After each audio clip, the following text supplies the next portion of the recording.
하나님 말씀 같이 봅니다. 마태복음 16장입니다. 16장 21절부터 28절입니다. 제가 봉독하겠습니다.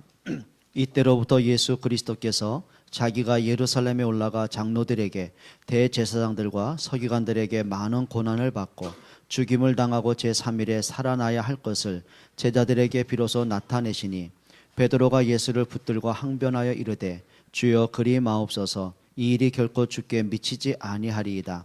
예수께서 돌이키시며 베드로에게 이르시되 사탄아 내 뒤로 물러가라. 너는 나를 넘어지게 하는 자로다. 내가 하나님의 일을 생각하지 아니하고 도리어 사람의 일을 생각하는도다 하시고 이에 예수께서 제자들에게 이르시되 누구든지 나를 따라오려거든 자기를 부인하고 자기의 십자가를 지고 나를 따를 것이니라. 누구든지 제 목숨을 구원하고자 하면 잃을 것이요 누구든지 나를 위하여 제 목숨을 잃으면 찾으리라. 사람이 만일 온 천하를 얻고도 제 목숨을 잃으면 무엇이 유익하리요? 사람이 무엇을 주고 제 목숨과 바꾸겠느냐? 인자가 아버지의 영광으로 그 천사들과 함께 오리니 그때 각 사람이 행한 대로 갚으리라. 진실로 너희에게 이르노니 여기 서 있는 사람 중에 죽기 전에 인자가 그 왕권을 가지고 오는 것을 볼 자들도 있느니라. 아멘. 오늘 제목입니다. 상태를 바꾸면 모든 것이 회복됩니다. 이 말을 여러분이 어떻게 이해하실지 모르겠는데 진짜 그렇습니다. 상태를 바꾸면 내게 막혀있는 모든 문은 열리게 돼 있습니다. 예를 들면 이런 거죠. 우리 학생들이 왜 나는 공부가 안 될까? 기도를 아무리 해도 공부가 안 되고 열심히 해도 안 될까? 근데 중요한 게 있어요. 공부가 안 될 때는 안 되는 문제를 빨리 바꿔야 됩니다. 그게 상태를 바꾸는 겁니다. 나는 왜 이렇게 하는 것마다 안 될까? 하는 것마다 안 되는 게 아닙니다. 안 될 수밖에 없는 요소들이 내 안에 너무 많이 있습니다.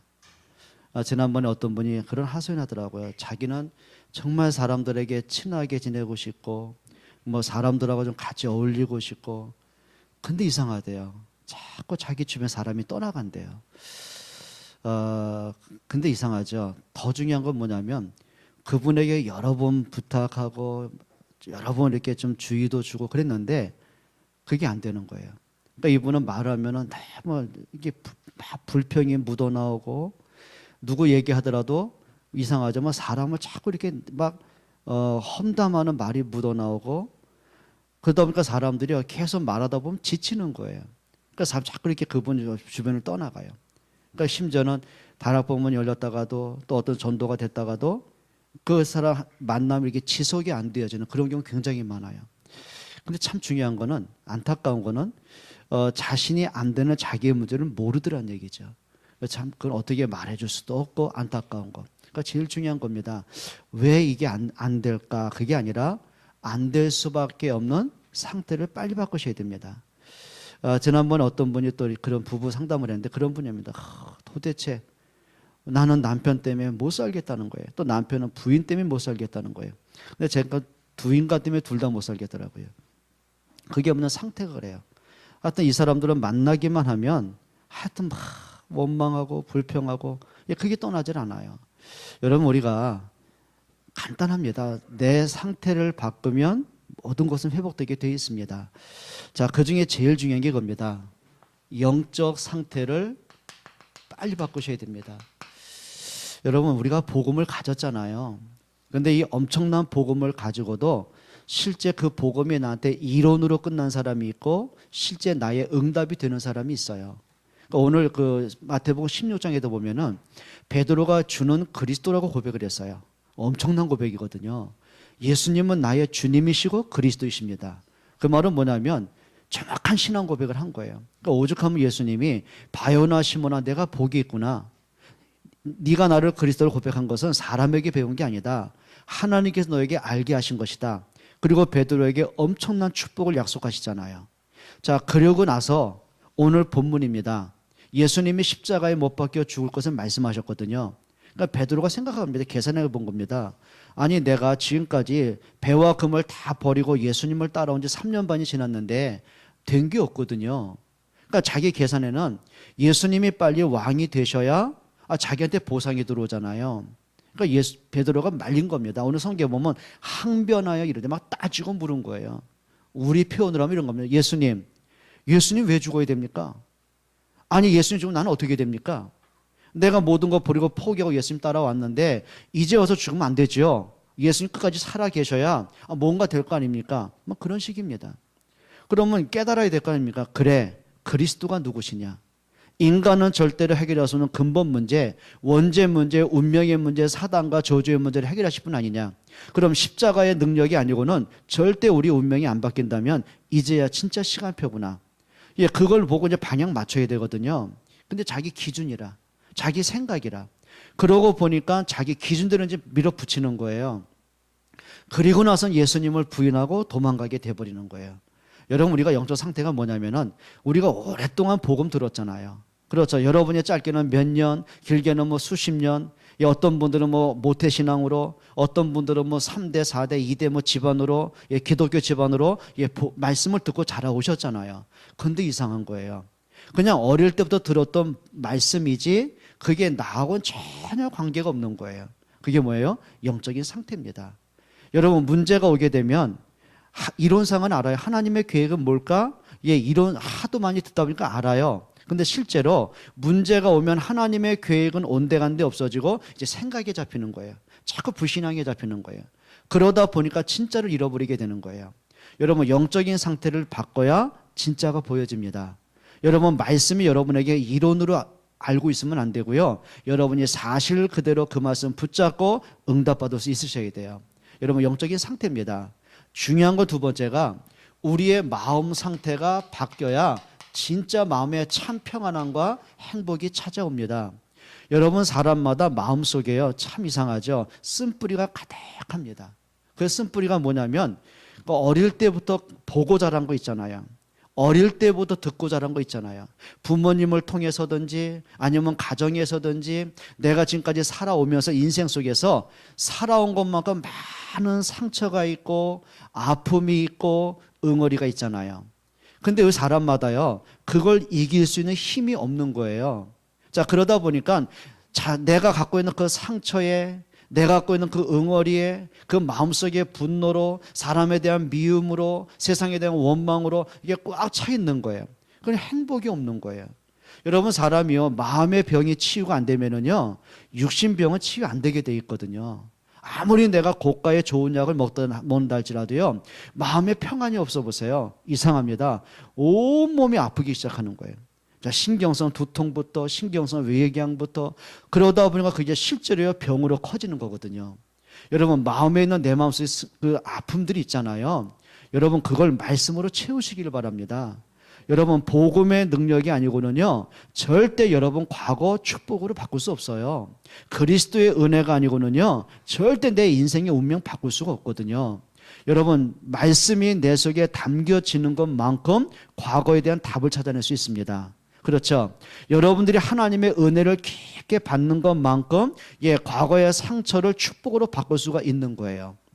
만약에 뭐 요셉이든 다윗이든 아니면 초대교회든 믿음의 사람들에게 있어서요 누가 문제 없겠습니까? 가정의 문제부터 교회 안에서의 문제부터 사회적인 문제부터 사람과의 오는 많은 아픔의 갈등의 문제부터 문제 없는 사람은 없거든요. 근데 중요한 게 있어요. 자, 내가 갖고 있는 과거의 문제보다 복음의 능력이 크게 보일 때 내가 갖고 있는 영적인 아픔보다 하나님의 계획이 크게 보일 때 그래요. 사람에게 들리는 소리보다 하나님의 말씀이 내게 크게 들려질 때 그걸 이기는 힘이 생겨지는 거예요. 그렇잖아요. 우리 이런 말 있잖아요. 여자는 약한데 누구는 강해요? 엄마는 강한 거예요. 그래요. 여자라는 몸으로 보면 다 약합니다. 연약하잖아요. 그런데 엄마라는 모성애가 발동할 때는요 아무도 못 말리는 거예요. 뭐 한 가지 무슨 얘기 하나 할까요? 지난번에요 어떤 개가요 조그만 개예요. 발발이 같은 조그만 개인데 세상에요 사람이요 자기 새끼를 일부러 막 이렇게 해코지하는 척을 했거든요. 그것도 그냥 이를 드러내더라고요. 그냥. 근데 그 조그만 개가요, 뭐 힘이 있겠습니까? 근데 짐승이라도요, 자기 새끼를 보호하는 데 있어서는요, 누구도 근접 못하게 되는 거예요. 여러분, 사람에게 있어서요, 그래, 맞습니다. 뭐가 크게 보이는 겁니다. 내 자신이 갖고 있는 한계점, 연약감, 힘듦, 피곤함보다도요, 모성애가 발동될 때는요, 아무도 막을 수가 없는 거예요. 그게 뭐죠? 내게 있는 게 아니라 내가 진짜를 붙잡고 있으면 거기서 나도 모르는 힘이 발동하게 되는 거예요. 여러분, 사람이요, 영적인 힘을 얻으셔야 됩니다. 내게 있는 힘 말고요, 내 의지, 내 뭐 생각, 내 강인한 정신력, 그것이 아니고 하나님이 주는 힘을 얻으셔야 돼요. 하나님의 말씀을 통해 진짜 은혜 받으셔야 돼요. 그래야 영적인 문제, 마음의 상처는 치유될 수 있습니다. 그러면 이게 바뀌어지는 거예요. 그게 뭐냐면 정신 상태가 바뀌는 겁니다. 우리 흔히 그런 말, 너는 정신 상태가 틀려 먹었어, 그 말 하잖아요. 그 말은 뭐냐면 너 생각하는 게 틀렸어, 그 말이에요. 여러분, 생각을 바꿀 수 있어야 진짜가 보여지는 거예요. 근데 사람들마다 이상하죠. 자꾸 오해된 생각, 불안한 생각, 섭섭한 생각, 시험 든 생각, 이 범주를 거의 못 벗어나요. 여러분, 우리가 신앙생활하다 시험 들었다, 뭐 교회 다니다가 사람 때문에 상처를 받았다, 그게 거의 다 어디서 온지 아십니까? 생각이 약해서 그래요. 여러분, 생각 속에는 가라지도 있잖아요. 이걸 내가 뽑아지는 것만큼 진짜가 보여집니다. 여러분, 생각이 건강해야 그 주변 사람들이 평안해지는 거예요. 그렇죠? 예를 들면 제가 어른이잖아요. 이제 이제 금방 55, 한 달밖에 안 남았는데 50대 중반 돼가지고 맨날 생각이 어릴 때 생각, 그렇죠? 과거에 상처된 생각, 오해된 생각. 예를 들면 내가 우리 미애를 보면서 얘가 나한테 예전에 뭐 잘못한 거 없지만 예전에 나한테 너가 나한테 그랬지, 그 생각 가져보세요. 그게 뭐냐면 생각이 병든 문제들이거든요. 근데 우리는요, 이상하죠. 예전 생각 그대로 갖고 있어요. 그러다 보니까 막 서운한 생각, 시험 든 생각, 시험 들 게 아닌데요. 그러니까 오죽하면 마귀 중에 제일 바쁜 마귀가 누구라고 그래요? 섭섭마귀, 귀신, 서운한 마귀를 했잖아요. 왜냐하면 섭섭에 거의 다 걸려들어요. 그럼 뭐가 섭섭하니까 그래. 여러분, 우리가 정신 상태를 바꿔야 생각이 건강해집니다. 그래야 인간관계부터 모든 게 회복되어지는 거예요. 자, 그러다 보면 이게 바뀌어집니다. 육신적인 상태가 바뀌어지게 돼 있어요. 그게 건강입니다. 여러분, 이거를요, 진짜 한번 해보세요. 진짜. 예를 들면 여러분 자신, 진짜 내게 평안이 있느냐? 정말 내가 오늘 복음 때문에 감사함이 있느냐? 내가 아침에 딱 눈을 떴을 때 진짜 행복한 하루를 시작할 수 있냐? 오늘도 내가 예배하는 이 시간이 정말 하나님 앞에 내가 가장 귀하게, 그리고 주의 말씀을 받을 준비가 되어 있는가? 그게 내 상태입니다. 근데 이상하죠. 예배도 힘들고 말씀도 안 들려지고 뭔가 모르게 몸은 몸대로 마음은 마음대로 막 깔아져 있고 모든 만사가 귀찮고, 그게 상태거든요. 여러분, 정말요, 예를 들면 아무리 문제가 어려움이 온다 할지라도요, 다 문제였다고 망하는 거 아니거든요. 예를 들어 볼까요? 여러분, 요셉 같은 경우는요, 어디를 봐도 소망이 없어요. 그런데 문제는 뭐냐면 요셉 마음속에 이게 있는 거예요. 상태가 바뀌어지는 거예요. 자, 진짜 중요한 게 뭐냐면 요셉이요, 어릴 때부터 그 할아버지 이삭을 통해, 그 증조 할아버지 아브라함을 통해, 그리고 아버지 야곱 있죠. 아브라함과 이삭과 야곱, 아버지와 할아버지들 아닙니까? 근데 어릴 때부터요, 말씀을 받은 거예요. 그냥 재미있는 얘기, 종교적인 가르침이 아니라 그 언약을 받은 거예요. 그러면 그 할아버지 이삭이 요셉을, 손주를 무릎에 앉혀놓고 전달한 게 있거든요.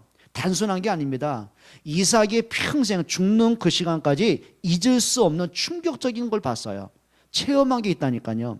그게 모리아산에서 자기가 제물로 죽어야 될 그 자리에 하나님이 자기 대신에 수양을 제물로 바치게 한 거예요.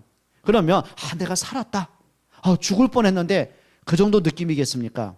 그게 아니거든요. 그래, 하나님이 이것을 나한테 보이시려고 오늘까지 나를 인도해 오셨구나. 그래, 하나님의 약속하신 메시아가 이런 것이구나. 그리스도가 나를 위해 이 땅에 오셔서 십자가의 죽으심으로 내 운명의 모든 문제 해결되는구나. 그걸 깨달은 거예요. 그게 가슴에 담긴 거예요. 그게 복음에 한이 되어지는 거예요. 그럼 자기 자녀들에게, 그 손주들에게 전달한 게 있어요. 언약을 전달하는 거예요. 복음을 전달하는 거예요. 그러면 이삭이 요셉에게만 그 얘기 했겠습니까? 12명의 손자들이 있는데 르벤과 유다와 이런 레위들, 이런 손주들이 거라선 같은 손주들이 있는데 전달 안 하고 야 너희들 다 나가 요셉에게만 했겠습니까? 12명의 손주들에게 다 전달한 거예요. 근데 웬일입니까? 요셉 외에 11명은요 그게 언약이 담겨지지 않는 거예요.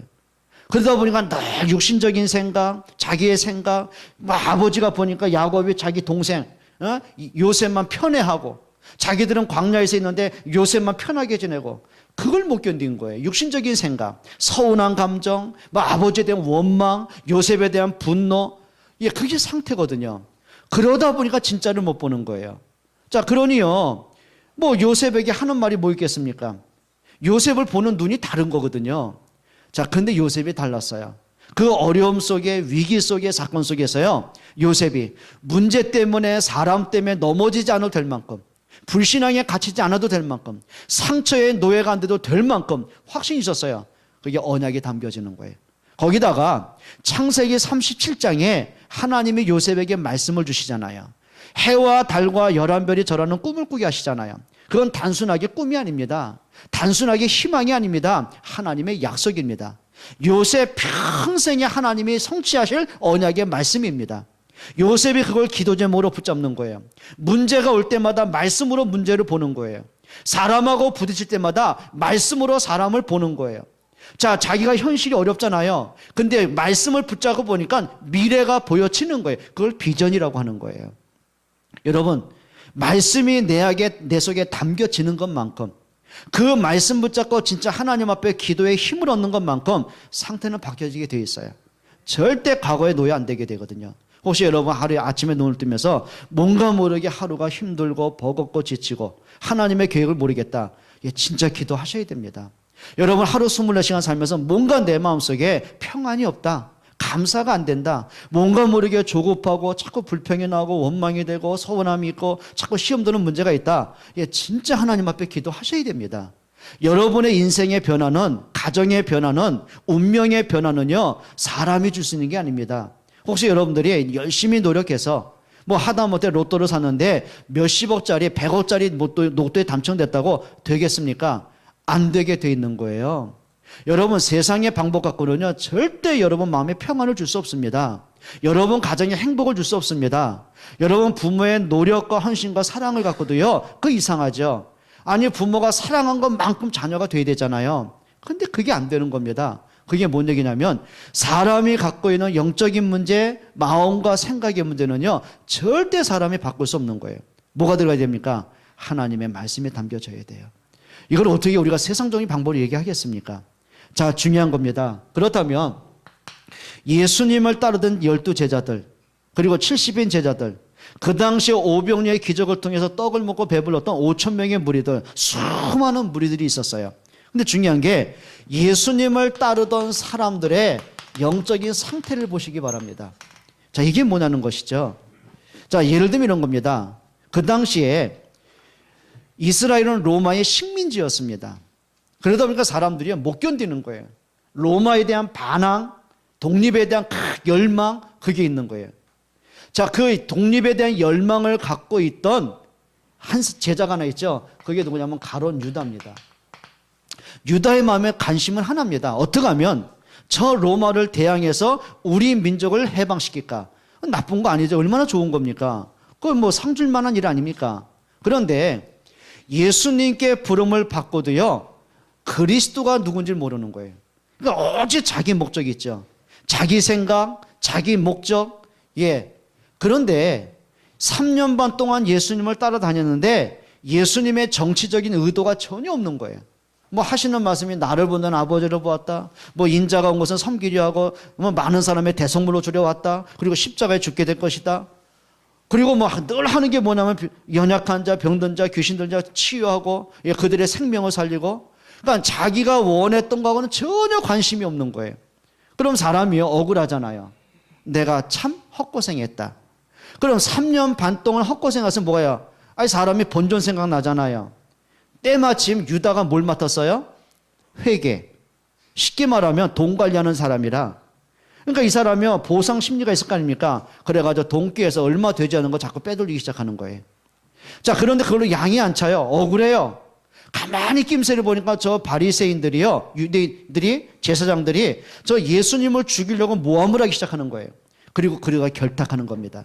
내가 너희들에게 예수를 넘겨줄 테니까 나한테 뭘 주겠냐. 그리고 은 30을 받아 챙깁니다. 그리고 예수님이 가시는 모든 정보를 다 이제 제공을 하는 겁니다. 그리고 마지막 날 저녁에 겟세마네 동산에 가신다는 정보를 가진 거예요. 그걸 준 겁니다. 그 틈에 아무도 이제 사람이 많으면 예수님을 잡을 길이 없잖아요. 예수님의 제자들 외에는 사람이 없는 거예요. 때는 그때 아닙니까? 그래가지고 대제사장 가야바가 사람들을 파송합니다. 그리고 예수님을 잡게 되는 거예요. 자, 그러면 가룟 유다가 느껴야죠. 또 양심은 있어요. 내가 참 못할 짓 했구나. 그러면 복음 앞에 서면 되는데 마지막까지 자기의 양심, 자기의 생각, 그리고 자살하게 되는 거예요. 여러분, 사람이요, 우리가 그렇게 복음을 듣고 예수를 믿으면서도요, 있습니다. 내가 가진 나의 기준, 나의 목적이 있습니다. 여러분, 예수님을 믿는 목적이 뭐라고 생각하세요? 뭐 병도 고치셔야 되고, 건강도 찾으셔야 되고, 경제도 축복 받으셔야 되고, 자녀가 잘 돼야 되고, 이건 나쁜 거 아니에요. 그리 하셔야 됩니다. 근데 중요한 게 있습니다. 우리 가정에 문제가 어디서 시작됐을까? 여러분, 제가 한번 점 하나 쳐드릴까요? 복채 안 받고. 여러분이 지금 갖고 있는 여러분의 성격, 여러분의 아픔, 과거에 많은 한 맺힌 것, 그냥 어느 날 갑자기가 아닙니다. 그게 뭐라고 생각하세요? 그게 가문에서 내려온 영적인 아픔들입니다. 그게 상처에서 오는 문제들입니다. 그게 더 깊이 빠져가면은 창세기 3장에서 출발된 문제들입니다. 그거는요, 사람으로 해결할 수 없는 거예요. 여러분, 우리가 신앙생활의 기준 바꾸셔야 됩니다. 복음의 능력이 아니고는요, 내 속에 있는 그 아픔과 그 마음속에 막 뭔가 열망하는 문제들이 있지 않습니까? 치유 안 되게 돼 있어요. 여러분, 진짜 복음으로 모든 걸 회복하기 축원합니다. 자, 두 번째 사람들이 있습니다. 예수님의 제자들 출신이 거의 어디냐면 여기입니다. 갈릴리 사람들이었어요. 자, 이건 한 지역을 얘기하는 게 아닙니다. 그 당시에도요, 갈릴리 사람들, 그 말은 뭐냐면 빈민촌, 그 다음에 너무너무 어렵게 사는 사람, 그 당시엔 신분의 고하가 있었잖아요. 그러면 거기다 또 이 사람들의 직업이 대부분 뭐냐면 어부 출신들이었어요. 뭐 지금이야 무슨 직업에 귀천이 있겠습니까? 근데 이 당시에는 사람들마다 자기 신분에 따라서 일하는 게 달랐어요. 자, 그 중에 예를 들면 우리나라에도 옛날에, 좀 죄송합니다, 옛날에 가장 낮은 신분 중에 하는 사람이 백정 아닙니까? 지금이야 뭐 정육점 그러면 돈 많이 벌잖아요. 고기도 실컷 먹고요. 근데 옛날엔 그런 개념이 아니란 말이에요. 그게 뭐냐면 한이 많은 사람들, 늘 눌렸던 사람들, 사람들로부터 무시당했던 사람들, 거기다가 뭔가 못 배웠죠, 가진 건 없죠, 삶에 굉장히 지쳐있는 사람들, 삶의 많은 문제 속에 쉽게 말해 겁니다, 마지못해 살아가는 사람들, 이런 사람들 예수님께 부름받은 거예요. 그러니 과거에 인정받은 경험 없죠, 사람 대접받은 일 없죠. 그러니까 늘 한이 많잖아요. 그러니까 이 사람들이 뭐가 어느 날부터 보니까 예수님께 부름받은 특혜를 받았잖아요. 자, 이 정도 예수님의 실력과 능력이 있으면 어느 왕 되면 우리에게 뭔가 오겠다. 그래가지고 야고보와 요한이 예수님께 청탁한 게 그거 아닙니까? 예수님이 왕이 되시면 우리 형님은 오른편에 앉고 나는 왼편에 앉고. 그게 제자들이에요. 쉽게 말하면 성공을 추구하는 사람들입니다. 여러분, 성공하셔야 됩니다. 그런데 진짜 성공이 뭐라고 생각하십니까? 여러분, 육신적으로 남보다 앞서가고, 남보다 뭡니까? 진급도 빨리 하고, 그것도 성공이 될 수 있습니다. 근데 진짜 성공이 뭐라고 생각하세요? 여러분, 사람들에게 있어서, 근데 중요한 게 이들이 늘 갖다 보니까 이거거든요. 자리 다툼이 끊임없어요. 늘 이것들 서로 투쟁하고, 서로 분쟁하고, 복음하고 전혀 관계없는, 그게 오늘 교회에도 많이 그런 게 있거든요. 또 사람들이 뭐냐면은요, 이겁니다. 예수님이 부활하셨는데 절대 안 믿는 사람 누굴까요? 도마입니다. 여러분, 도마 같은 경우는 합리주의자입니다. 이성주의자. 그러다 보니까는요, 말씀이 자기하고 안 믿어지는 거예요. 거기다가 또 어떤 사람이 있어요? 또 이렇게 보니까 이렇게 계산이 빠른 사람이 있잖아요. 빌립 같은 사람. 얼마나 머리가 핑핑 도는지요. 자기 머리 계산하는 거 이상은 절대 논리주의자도 있잖아요. 여러분, 어떤 면에서 이게 우리한테 복음을 듣지 못하게 하는 나의 문제들을 보시면 됩니다. 여러분, 복음은 하나님의 말씀입니다. 복음은 능력입니다. 사람이요, 자꾸 뭔가 논리적으로 계산하다 보니까 그게 나하고 어떻게 맞겠습니까? 여러분, 진짜예요. 자, 예를 들면 이런 겁니다. 여러분, 사랑이라는 거 아시잖아요. 자, 그러면 이렇게 보세요. 컴퓨터에 오늘 집에 돌아가셔서 사랑이라는 단어를 한번 쳐보세요. 네이버 검색창에다 한번 해보세요. 그러면 사랑의 어원부터 사랑의 내용부터 사랑의 무슨 쭉 나올 것입니다. 그렇죠? 그러면 한번 여쭤볼게요. 컴퓨터가 진짜 사랑이 뭔가 알까요? 사랑에 대해서 컴퓨터가 진짜 감정이 있을까요? 없을 겁니다. 이론은 알고 있는데 여러분보다 지식이 더 좋다니까요. 근데 중요한 게 있어요. 그 감정이 뭔지, 사랑이라는 게 뭔지, 그 사랑할 때 그 마음이 어떻게 움직인다든지 그건 모를 겁니다. 그러면 우리 부모된 여러분들에게 자녀 사랑합니까? 우리 유장로님, 명섭이 사랑합니까? 아니, 솔직히 말해요. 내가 그러니까 사랑을 받을 뭐 그런 것도 아니더만. 사랑합니까? 그냥 사랑 한번 표현해 보세요. 논리적으로. 서술을 한번 해요, 서술. 어? 사랑의 정의가 뭐요? 물어보니까 갑자기 막히죠? 컴퓨터보다 못하잖아. 이론보다 못하잖아. 그런데 분명한 건 있어요. 표현은 못하겠는데, 어떻게 논리적으로 내가 말은 못하겠는데 마음속에, 내 속에 깊은 걸 끌어오르는 게 있어요. 그렇죠? 여러분, 우리가 정말 여러분 마음속에 복음이 여러분 속에 깊게 담겨지길 축원합니다. 어떻게 설명할 수 없잖아요. 좀 죄송합니다. 뭔가 이렇게 제가 좀 이거다라고 설명하고 싶은데 사람의 어휘력 갖고는 어떻게 설명할 길이 없어요. 그래서 이겁니다. 받은 자만이 알 수 있는 게 있습니다. 가진 자만이 알 수 있는 게 있습니다. 여러분, 진짜 복음의 능력을 체험할 수 있기를 축원합니다. 근데 이 사람도 이겁니다. 결국은 제자들이요, 어느 날 예수님을 부인하고 등 돌리고 다 도망을 가게 되어져요. 그런데 자, 제자들의 상태로만 있으면 문제될 수 있잖아요. 하나님께서 이들을 회복하는 응답을 주십니다. 그런데 중요한 게 있어요. 하나님이 이들을 상태를 회복해가는 시간표입니다. 그 첫째가 뭐냐면 이겁니다. 부활하신 예수님이 실패하고 무너진 제자들을 직접 찾아가십니다. 여러분, 이게 은혜입니다. 여러분, 복음과 종교의 차이가 뭔지 아세요? 종교는 사람이 신을 찾아가는 겁니다. 근데 복음은 하나님이 사람을 찾아오시는 것입니다. 근데요, 예수님은 끊임없이 찾아오세요. 베드로가 예수님을 부인하고 도망갔을 때 예수님은 그 베드로를 찾아오셨어요. 그리고 베드로에게 가장 큰 언약을 전달하셨어요. 누가복음 24장에 보면은 엠마오로 도망치는 두 제자입니다. 예수님이 십자가에 못 박혀 죽으신 것 때문에 대대적인 핍박의 바람이 불잖아요. 예수 믿는 사람 색출하기 시작하잖아요. 이들이 계산할 거 아닙니까? 우리가 예루살렘에 더 이상 있다가는 잡혀 죽을 수 있다. 도망가는 중입니다. 그게 누가복음 24장에 엠마오로 도망치는 두 제자입니다. 근데 도망치는 그 두 제자에게 부활하신 예수님이 찾아오셔요. 근데 성경에 보면 이 누가복음 24장 16절 17절에 보면 부활하신 예수님이 그 제자들 찾아오셨는데 성경이 이렇게 말합니다. 저희의 눈이 가리워 그인 줄 알아보지 못하더니. 여러분, 시력이 나빴다는 얘기가 아닙니다. 영적인 눈이 가리워진 거예요. 믿음의 눈이 가리워진 거예요. 그러니까 이들의 생각이 왜 예수님 죽어야 될까? 너무 아쉬운 거예요. 왜 예수님이 힘없이 무기력하게 죽어야 될까? 예수님의 십자가가 부활의 능력이 안 보여지는 거예요. 그러고 보니까 자기 불신앙에, 자기 생각에, 연약함에 갇혀버리는 거예요. 성경은 분명히 말합니다. 예수님이 그들에게 믿음을 회복하는 방법이 있었어요. 다른 거 아니었어요. 그들에게 한 가지 말씀하신 거예요. 성경에 기록된 모세의 글과 시편에 기록된 바 자기에 관한 것을 자세히 설명하시니라. 모세의 글이 뭐죠? 창세기, 출애굽기, 레위기, 민수기, 신명기, 그리고 사무엘상부터 말라기까지 성경, 구약 성경을 가지고 왜 그리스도가 오셔야 되는지, 왜 그리스도가 부활하셔야 되는지 그걸 자세히 설명하시는 거예요.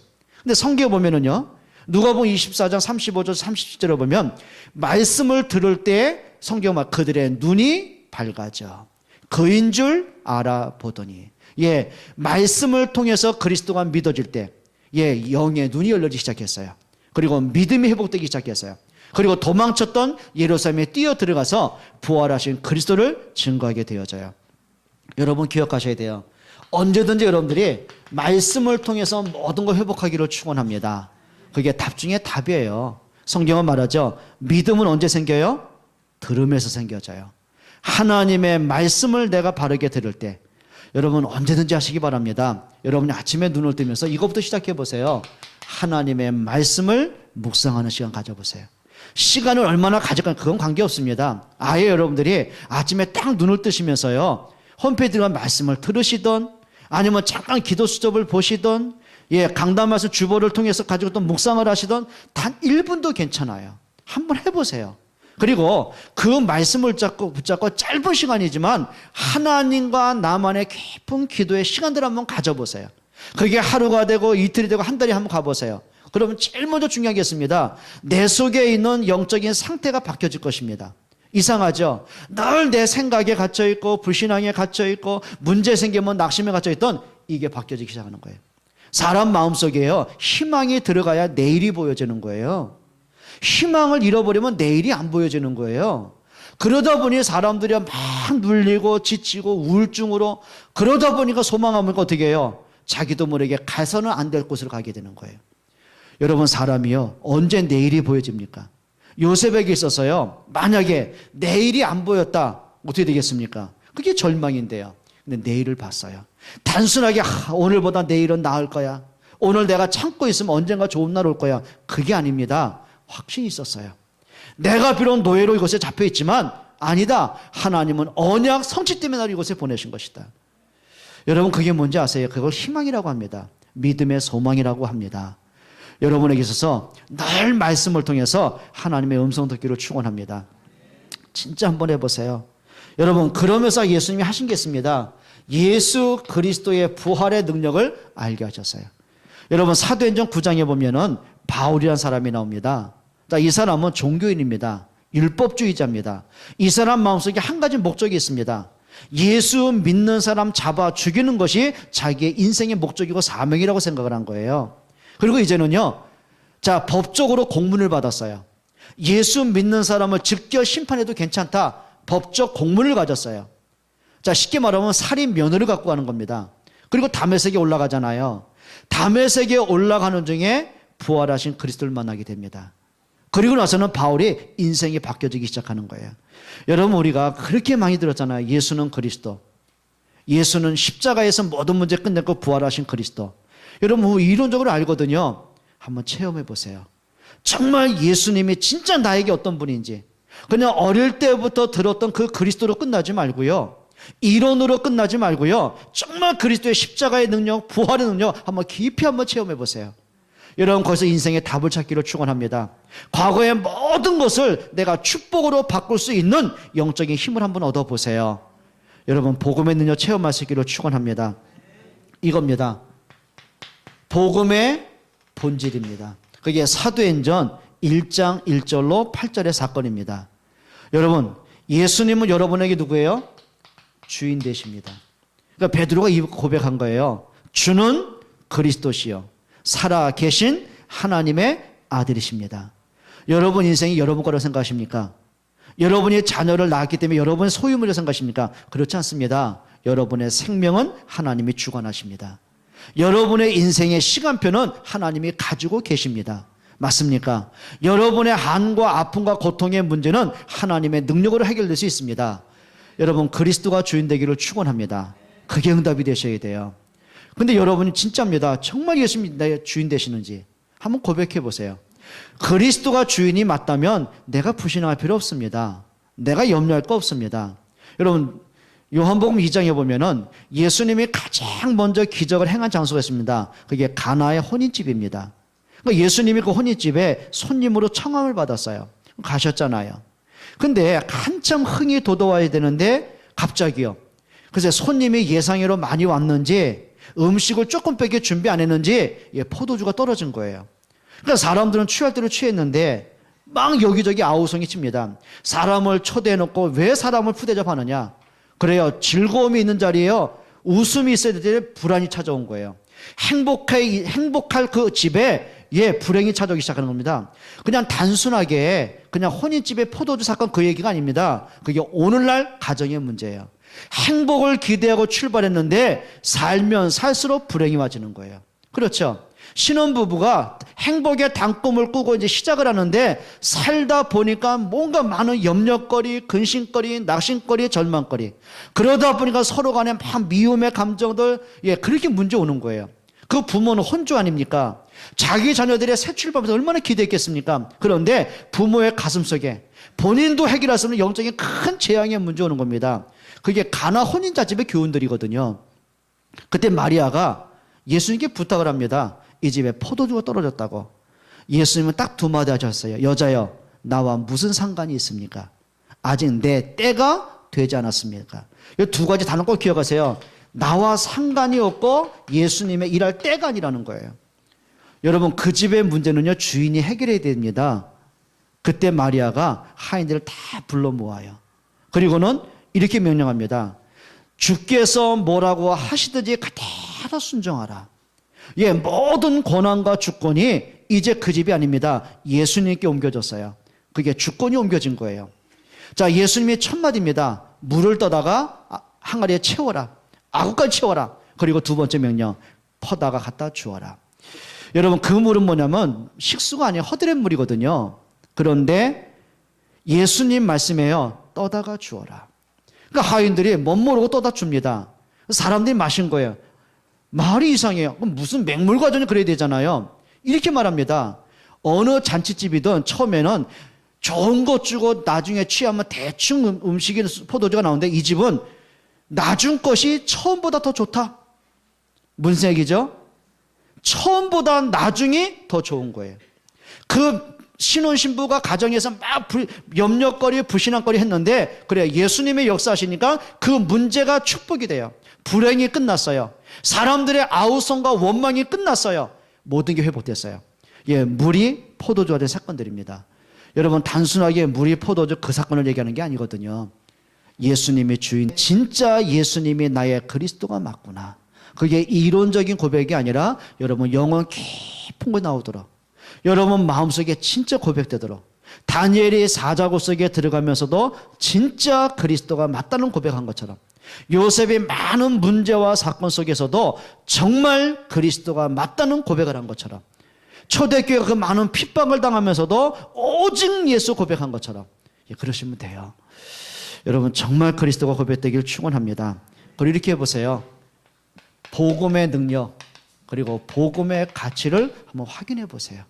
복음이 여러분에게 얼마만큼 소중한지, 정말 예수님이 나에게 그리스도가 맞는지. 여러분, 가치란 게 뭐예요? 예를 들어 볼게요. 여러분 집에 혹시 다이아몬드 반지 있습니까? 그거 무슨 현관에 두고 아무 데 둡니까? 아주 잘 보관하시잖아요. 왜 그래요? 그만큼 가치가 있기 때문에 그래요. 맞죠? 보석은 보석답게 합니다. 근데 이상하죠? 개밥그릇. 여러분 가치 있게 보관해요? 그렇지 않잖아요. 대충 하잖아요. 그게 뭐냐면 그 가치에 따라서 사람들의 마음이 가는 겁니다. 여러분, 복음의 가치 여러분에게 얼마나 되십니까? 전에 한번 설명드렸죠. 제가 여러분에게 그냥 설교하면 빨리 끝나고 편합니다. 뒤돌아섰다가 썼다가 그럴 필요 없잖아요. 제가요 보니까 어깨가 굉장히 안 좋은 거예요. 그러니까 아프고 통증이 많더라고요. 그러니까 왜 그랬더니 쓸데없이 필기를 많이 해가지고. 쉬운 거 아니거든요. 그냥 하면 좋잖아요. 그래도 쓰는 이유는 있습니다. 조금이라도 더 이해를 좀 도와드리려고요. 자, 그러면 제가 설교 끝나고 나면 분명히 이 분필 어떻게 할 것 같아요? 어떻게 할 것 같아요? 이 장로님, 화장로님. 화장로님, 어떻게 할 것 같아요, 제가?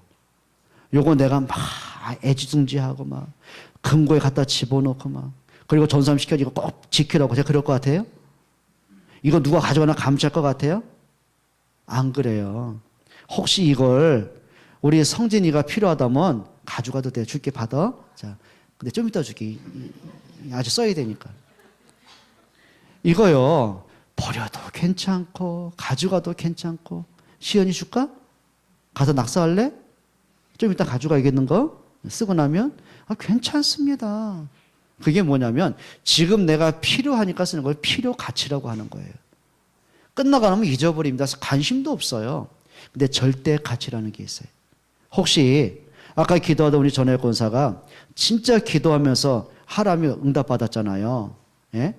그러면 저 양반이 어디 저 부산에 해운대 놀러 갔다가 애하고 휴가 보내고 있다가 우리 가자. 그리고 하람이 뭐 타 오든 마든 뭐 관심 없지 부부만 옵니까? 아니잖아요. 다른 건 안 가져와도 하람이에 대해서 꽂혀 있잖아요. 그렇죠? 그게 왜 그래요? 절대 가치이기 때문에 그래요. 어떤 것하고도 바꿀 수 없는 절대 가치이기 때문에 그래요. 왜 그런지 아십니까? 사랑하기 때문에 그래요. 나한테 너무너무 소중하기 때문에 그래요. 그럼 한 가지 여쭤보십시다. 하나님은 여러분을 볼 때 필요 가치입니까? 절대 가치입니까? 하나님은 여러분 필요 가치 아닙니다. 뭔가 좀 필요하니까 부른 게 아니라 절대 가치입니다. 영원 전부터 하나님이 여러분 알고 계셨습니다. 그렇죠? 여러분의 영혼을 구원하고 생명을 주기 위해서 하나님은 천사를 보낸 게 아닙니다. 그리스도를 보내셨고 그분이 나를 구원하시려고 십자가에 죽기까지 사랑하셨습니다. 생명 건 가치입니다. 그럼 반대로 한번 여쭤볼게요. 여러분에게 있어서는 예수님은 어떤 가치입니까? 예? 주일날 예배 때 잠깐 기억하는 가치입니까? 그리고 6일 동안 생각 없는 가치입니까? 예, 확인해 보셔야 돼요. 또 어떤 분이 얘기하더라고요. 성경책이 일주일에 한 번씩 따기 맞는데요. 왜냐니까 성경책 어딘지도 모르다가 보니까 예배 때 분주히 찾는데 이게 먼지가 앉았어요. 그래서 툭툭 때린대요. 그나마 괜찮대요. 걸레로 닦는데요. 그래서 성경은 일주일에 한 번씩 걸레로 닦고 일주일에 따기만 한다. 뭐 농담 삼아 그런 거 있는데 예, 복음은 그러시면 안 됩니다. 여러분 진짜 그리스도가 여러분에게 절대 가치가 됐으면 좋겠어요. 그래 조금 좋은 일이 있으면 뭐 예수 믿을만 하고 조금 문제가 오면 불신앙에 잡혀가지고 복음도 없어지고 예, 그 정도가 되면 안 됩니다. 복음은 절대 가치입니다. 여러분에게 이런 결단했으면 좋겠습니다. 그래서 여러분들이 한번 해보세요. 하나님이 내 인생을 향한 계획은 뭘까? 한번 찾아보세요. 눈앞에 있는 문제 때문에 내가 흔들리고 막 무너지고 지치지 말고요. 그 문제를 내가 도전해서 한번 응답으로 바꿔보세요. 그래 하나님이 실수로 내게 이런 문제 줄겠냐? 그래 하나님의 능력이 없어서 이 문제를 막지 못했겠냐? 그건 하지 않느냐? 그렇다면 하나님이 내게 이 문제를 허락하셨다면 이 속에 무슨 계획이 있을까? 한번 찾아보세요. 그걸로 하나님의 계획을 찾고 기도해보고요. 한번 도전해보세요. 여러분 삶에 진짜 응답받기를 주의 이름으로 축원드립니다. 우리 옆에 분에게 인사하고 마치십시다. 상태를 바꾸면 모든 것이 회복됩니다. 그럼 이렇게 물어보세요. 당신은 어떤 상태를 바꿔야 됩니까? 예, 저한테는 물어보지 마세요. 너무너무 많아가지고 예, 이 얘기하려면 내일 아침까지 해도 모자르니까요. 혹시 듣고 싶으세요? 내일 아침까지 할게요. 예, 진짜입니다. 저와 여러분들이 이제부터 핑계대거나 막 원망하거나 내가 너 때문에 뭐 그러지 말고요. 내가 하나님 앞에 서면 돼요. 승리할 수 있기를 축원합니다. 기도하겠습니다. 하나님께 감사를 드립니다. 진짜 복음의 능력, 기도의 힘을 얻기를 원합니다. 하나님, 나의 영적인 상태, 내 현재 마음의 상태, 내 생각의 상태, 삶의 상태를 하나님 앞에서 회복할 수 있는 은혜를 베풀어 주옵소서. 예수 그리스도의 이름으로 기도합니다. 아멘.